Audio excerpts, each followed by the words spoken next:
साथियों, उत्तमांश IAS जी के PCS में आपका हार्दिक रूप से स्वागत है। मैं AK महेश्वरी। साथियों, मैं आपको बता दूं कि मैं ऑर्गेनाइजेशन चला रहा हूं इंटरनेशनल, लेकिन ये जो है इंटरनेशनल ऑर्गेनाइजेशन नहीं है, यह एशिया का ऑर्गेनाइजेशन है। और इससे पहले मैं साथियों साफ्टा से पढ़ाने से पहले मैं आपको बता दूं कि इससे पहले मैं सार्क पढ़ा चुका हूं। और सार्क जो आपको बताए थे, South Asian Association Regional Cooperation Organisation था। उसका यह सेंस था कि एशिया के जो भी मेंबर कंट्री है 8 जो है, उस सभी के बीच में जो आर्थिक, राजनीतिक, सांस्कृतिक और सामाजिक बढ़ावा देना। और यहाँ पर साथियों जो अभी आपको दिखाई दे रहा होगा, ये जो है आपका साफ्टा और ये है आपका साफ्टा। ये दोनों में क्या डिफरेंस है साथियों? मैं आपको बता दूं कि साफ्टा का परिवर्तित रूप साफ्टा है। यहाँ पे P है और यहाँ पर F है। तो यहाँ पर साथियों मैं आपको बताऊंगा कि P और F का क्या मतलब है, लेकिन मैं आपको मोटा मोटी यहाँ पर साफ्टा और साफ्टा के बारे में बता दूं कि इसका जो काम है, यह दक्षिण एशिया के व्यापार में जो बाधा करने में दिक्कत होता था या हो रहा है, उस बाधाओं को दूर करना ही इस ऑर्गेनाइजेशन का काम है। तो साथियों, आई होप आपको समझ में आ गया होगा कि साफ्टा का क्या काम है। तो दक्षिण एशिया का जो भी सदस्य सार्क का 8 देश है, उसके बीच में व्यापार एक मुक्त हो और शालीनता पूर्वक और बहुत ही आसानी से हो, इसीलिए यहाँ पे साफ्टा को लाया गया।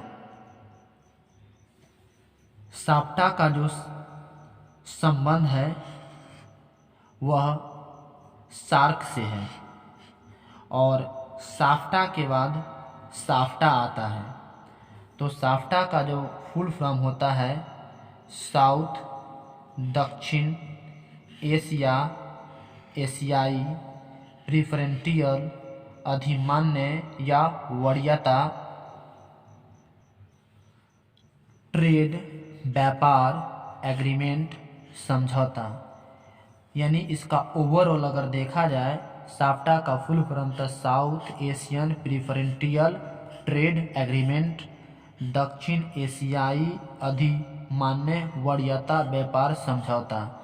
यहाँ पर जो वरीयता है, इसका यही मतलब हुआ कि जो भी 8 देश सार्क में है, उन सार्क के 8 देश के बीच जो ट्रेड हो, बिजनेस हो, उसको कैसे सहूलियत मिले, छूट मिले, यहाँ पर जो वरीयता का यही सेंस है। तो साथियों, हम देखते हैं कि थोड़ा इस जो साफ्टा है कैसे कैसे आया।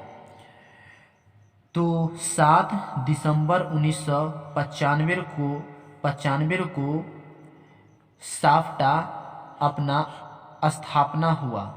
साफ्टा का जो स्थापना हुआ 7 दिसंबर 1995 को हुआ। सार्क के बीच काम कर रहा था, मतलब कि ये जो सार्क है इसके बीच जो साफ्टा काम कर रहा था, जब यह 7 दिसंबर 1995 को आया।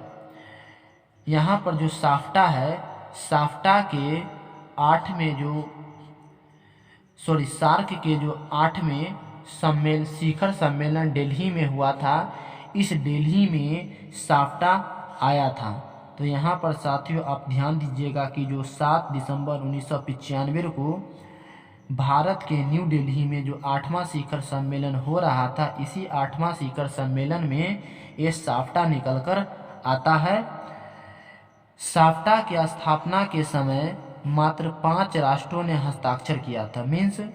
जो सार्क का 8 देश है, इंडिया है, नेपाल है, भूटान है, बांग्लादेश है, श्रीलंका है, उसके बाद मालदीव है, ये जो देश है ये अफगानिस्तान है। इस देश में से सिर्फ 8 देश ही इस साफ्टा पर हस्ताक्षर किए थे। और जो मेरा भारत है और श्रीलंका है, यह भारत और श्रीलंका 28 दिसंबर 1998 को क्या किया था, हस्ताक्षर किया था साफ्टा पर। मीन्स जब साफ्टा अस्तित्व में आया था 7 दिसंबर 1995 को, तो उस समय भारत और श्रीलंका इस साफ्टा के मेंबर नहीं थे। यह साथियों आपको पूछेगा कि साफ्टा जिस समय स्थापित हुआ उस समय निम्नलिखित में कौन सा राष्ट्र इस साफ्टा में समाहित नहीं थे, तो भारत और श्रीलंका।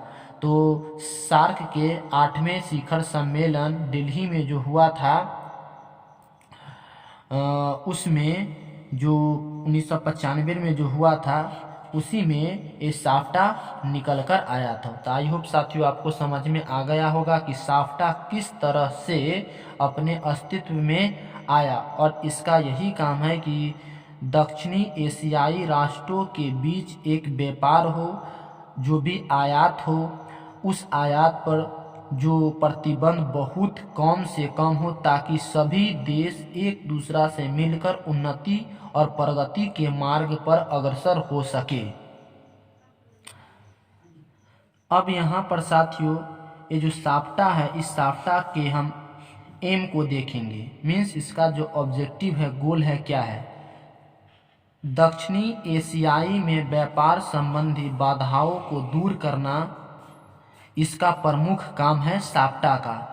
सार्क देशों के बीच, मतलब कि सार्क के जो 8 देश है मेंबर, उसके बीच अधिक उदार यानी लिबरल व्यापार व्यवस्था कायम करने का प्रयास करना है। मीन्स यदि 8 देशों के बीच कोई व्यापार हो रहा है, बिजनेस हो रहा है किसी भी क्षेत्र में, चाहे वह खाने पीने वाले पदार्थों के क्षेत्र में, चाहे वह किसी वस्तु के क्षेत्र में, चाहे वह कपड़ा के क्षेत्र में, तो उसमें एक लिबरल यानी उदार व्यापार होनी चाहिए, मतलब कि छूट देनी चाहिए। इस प्रकार साफ्टा अपना जो एक रूप धारण करके काम करता है।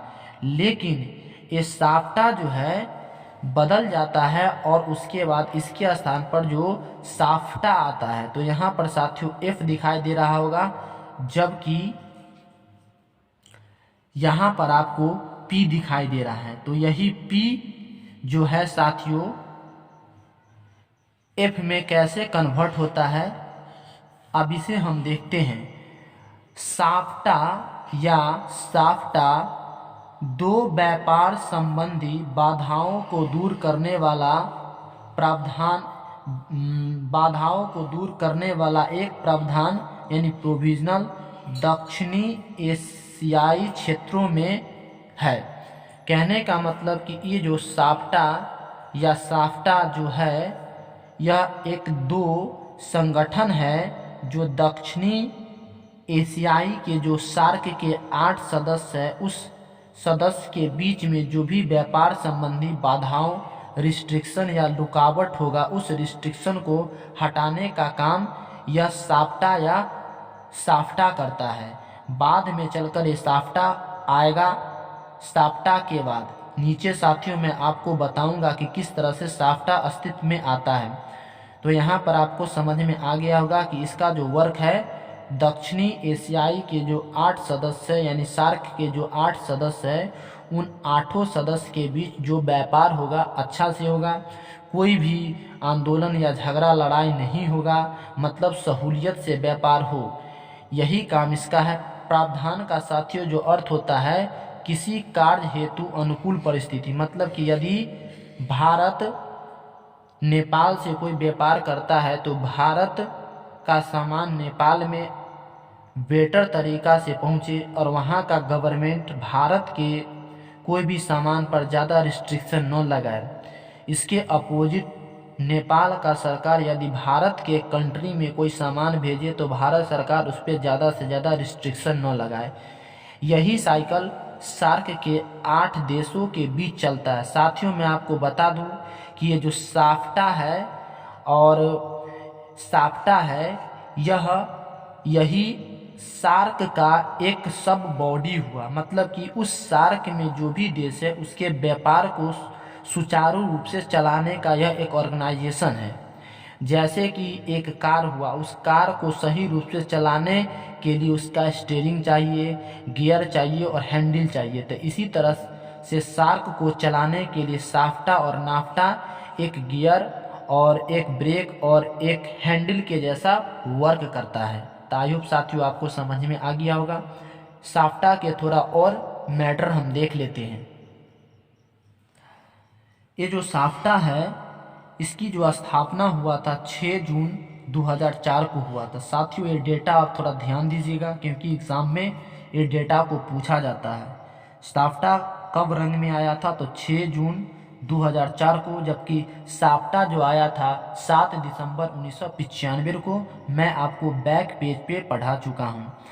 और यह जो स्थापना 6 जून 2004 को हुआ था वह सार्क का 12वां शिखर सम्मेलन था और वह कहाँ? इस्लामाबाद में हुआ था। तो साथियों आपको पूछेगा कि साफ्टा का जो आगाज या स्थापना किस शिखर सम्मेलन के तहत हुआ था?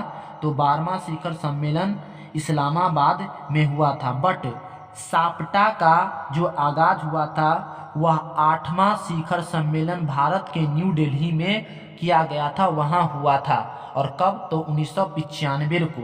ये बात ध्यान दीजिएगा दोस्त। साफ्टा जो 1995 न्यू दिल्ली में हुआ था वहाँ, जबकि साफ्टा का आगाज या जन्म या स्थापना 12वां शिखर सम्मेलन सार्क का इस्लामाबाद में हुआ था, यानी पाकिस्तान में, वहाँ। ये जो साफ्टा है वह अपना काम करना जो स्टार्ट किया था 1 जनवरी 2006 से यह अपना काम करना स्टार्ट कर दिया था। साथियों मैं आपको फिर से बता दूं कि ये जो आपका साफ्टा है, यह साफ्टा किसका बदला हुआ फॉर्म है, किसका बदला हुआ एक्रोनेम है? तो यह आपका साफ्टा का बदला हुआ एक्रोनेम है। इस बात को ध्यान में दीजिएगा। और इसकी जो स्थापना हुआ था वह 7 दिसंबर को हुआ था, 1995 को हुआ था। बट इसका जो हुआ है 6 जनवरी 2004 को। साफ्टा समझौते के अंतर्गत क्या क्या हुआ साथियों? सार्क के क्षेत्र में आर्थिक व्यापार तथा सहयोग के लिए प्रतिबंधों यानी रिस्ट्रिक्शन को इंड करना है। जैसे कि आपको साथियों में आपको बताया कि एक कार चलाने के लिए उसके स्टीयरिंग की आवश्यकता होती है, इसी तरह से सार्क को चलाने के लिए आर्थिक व्यापार तथा सहयोग करना और जो भी व्यापार के क्षेत्र में रिस्ट्रिक्शन है, प्रतिबंध है, इस जो साफ्टा नियम कानून से हटा देना। इस समझौते के अंतर्गत टैरिफ्स या नॉन टैरिफ आयात या निर्यात पर जो भी शुल्क था उसको बहुत ही कम करके रियायत दिया जाना चाहिए, मतलब कि छूट देना चाहिए। जो भी सार्क के 8 कंट्री है उस 8 कंट्री को जितना हो सके आयात और निर्यात में न भारत के सरकार नेपाल के सरकार के शुल्क ज़्यादा लेंगे, न नेपाल का सरकार भारत के सरकार के सामान पे ज़्यादा शुल्क लेंगे, मतलब टैक्सेस लेंगे। साफ्टा के 3 चरणों में लागू करने का उद्देश्य किया गया। 3 चरण कौन कौन है? तो फर्स्ट स्टेज 2 वर्ष का रखा गया था। तो फर्स्ट स्टेज जनवरी 2006 से प्रभावी होगा। यह नियम बनाया गया था जब यह लागू किया गया था 6 जनवरी 2004 में। उस समय सभी राष्ट्र इस संधि को स्वीकृति देगा। कहने का मतलब कि जो 8 देश है सार्क में, सभी देश को यह मानना होगा कि अब जो व्यापार होगा वह शुल्कहीन होगा, मतलब कि प्रशुल्क नहीं लगेगा, आयात निर्यात नहीं लगेगा। ये बात लगेगा लेकिन बहुत ही कम मात्रा में लगेगा। सदस्य राष्ट्रों को यानी जो 8 सार्क का देश है उसके बारे में यहाँ पर कहा जा रहा है सदस्य राष्ट्रों को कहाँ तक मुक्त व्यापार का असर पड़ेगा, है ना, आकलन करेगी। कहने का मतलब यही है कि कोई भी सार्क देश में जो महाशक्तिशाली है, अगर देखा जाए तो सार्क देश में जो महाशक्तिशाली है वह मेरा प्यारा सा इंडिया है। तो कहने का मतलब कि जो भारत से गरीब देश है वह सोचने लगा कि भाई भारत तो इतना अमीर देश है, यह पूरे आठों सातों देश में अपना सामान को क्या करेगा, निर्यात करेगा, एक्सपोर्टिंग करेगा और वह पैसा बहुत कमाएगा, वह अमीर हो जाएगा। तो इस पर भी एक थॉट दिया गया कि भाई जो राष्ट्र को दिक्कत हो रहा है, प्रॉब्लम हो रहा है, वह बोलो, नकारात्मक सूची तैयार करेंगे। कहने का मतलब कि जो भी राष्ट्र है उसको कुछ प्रॉब्लम हो रहा है इस जो मुक्त व्यापार शुल्क का, वह नकारात्मक सूची तैयार कर सकता है। जैसे कि कोई देश इंडिया है, भारत देश है और भारत बांग्लादेश में व्यापार करना चाहता है और भारत को वहाँ जो भारत जो वहाँ पर सामान निर्यात करता है वह ज़्यादा करता है, जबकि जो बांग्लादेश है भारत में कम करता है, तो बांग्लादेश के पैसा भारत में ज़्यादा आएगा, तो यहाँ पर नकारात्मक सूची ए कहलाया। सेकेंड स्टेज जो बताया गया था ये भी 2 साल का चला था। सदस्य राष्ट्रों अधिकतम शुल्क 20% लागू कर सकता है। कहने का मतलब कि यदि कोई सामान 20 रुपया का है तो वहाँ पर ज़्यादा से ज़्यादा 20 रुपया 100 रुपया का कोई सामान बेच रहा है। इंडिया में नेपाल के सरकार कोई सामान 100 रुपया का बेच रहा है तो उस पर भारत सरकार 20 रुपया ही लेंगे टैक्स, इससे ज़्यादा नहीं। नकारात्मक सूची वार्तालाप, जो राष्ट्र टैरिफ्स पर प्रतिबंध लगा रखे हैं, तो कहने का मतलब कि टैरिफ का कहने का मतलब होता है आयात निर्यात पर प्रतिबंध जो लगा रखा है। सब राष्ट्र जो 8 सार्क का है बैठकर विचार करेंगे कि भाई चाहे वह श्रीलंका हो, चाहे वह बांग्लादेश हो, चाहे वह पाकिस्तान हो, चाहे अफगानिस्तान हो, सपोर्ट डेट आप मान के चलिए कि इंडिया जो है, इंडिया भारत में जो भी सामान विदेशों से आ रहा है, मतलब कि जो सार्क के सदस्य देश है उस देश से आ रहा है, तो भारत के जो सरकार उस पर ज़्यादा पैसा ले रहा है। तो वो पैसा जो ज़्यादा ले रहा है तो वही यहाँ पर बताया जा रहा है कि नकारात्मक सूची वार्तालाप करना। कहने का मतलब कि 8 राष्ट्र वहाँ पर बैठेगा और कहेगा कि अरे भाई इंडिया तो इतना पैसा ले रहा है, हम इतना कम ले रहे हैं। तो यहाँ पर यही हुआ कि नकारात्मक सूची जो राष्ट्र टैरिफ पर प्रतिबंध लगा रखे उसको हटाना है। थर्ड स्टेज में क्या कहा गया था कि सभी प्रकार के आयात पर 0 से 5% का ही क्या करना चाहिए, शुल्क लगना चाहिए, इस बात को कहा गया था। और अधिकतम से अधिकतम कितना लगना चाहिए, 20%। लेकिन तीसरा स्टेज में कहा गया था कि सभी प्रकार के जो आयात है, कोई सामान खरीदा जाता है उसको 0 से 5% पर लगना चाहिए। तो ये जो इतना जो वर्क है किसका वर्क है, तो साथियों आपका जो ये है साफ्टा का है। एंड नेक्स्ट साथियों, दक्षिणी एशियाई की महाशक्ति के रूप में भारत को जाना जाता है। मैं आपको बता दूं कि जो सार्क का जो 8 सदस्य है, इस 8 सदस्य में सबसे शक्तिशाली और सबसे बोनाफाइड एंड सबसे स्ट्रॉन्ग देश जो है मेरा प्यारा सा इंडिया ही है, क्योंकि सार्क में सबसे ज़्यादा 32% फंडिंग इंडिया ही करता है। अब ये भारत महाशक्ति पावरफुल कैसे है, ग्रेट पावरफुल कैसे है, इसको देखिए। साउथ एशिया के टोटल लैंड का कितना प्रतिशत भाग भारत के पास है, तो 73%। साथियों इस डेटा को आप ध्यान दीजिए। साउथ एशिया मतलब साथियों यहाँ पर समझिएगा कि यह दक्षिण सार्क के 8 देशों की चर्चा कर रहा है। तो साउथ एशिया के टोटल जनसंख्या का भारत में 78% लोग निवास करते हैं। साउथ एशिया के जीडीपी का इंडिया के पास जो है वह 76% जीडीपी है। और साउथ एशिया के निर्यात का 83% भारत निर्यात पूरे देश में करता है। निर्यात के मतलब होता है सामान बेचने का काम सबसे ज़्यादा 7 देश में भारत करता है, 7 देश की अपेक्षा। तो इन सभी मुद्दों को देखकर जो सार्क में 8 देश है वह थोड़ा खफा हो जाते हैं कि मुक्त व्यापार यदि होगा तो शायद भारत को ही ज़्यादा बेनिफिट मिल न जाए। इन सभी कारणों से लेकर ये सब जो स्टेज यहाँ पर फर्स्ट स्टेज, सेकेंड स्टेज और थर्ड स्टेज साथियों यहाँ पर बताया गया है, इसका यही मेन मकसद है। तो साथियों इस प्रकार से यहाँ पे जो साप्टा और नाप्टा का जो वीडियो जो लेक्चर है वह समाप्त होता है। तो साथियों तब तक के लिए धन्यवाद, नमस्कार और जय हिंद।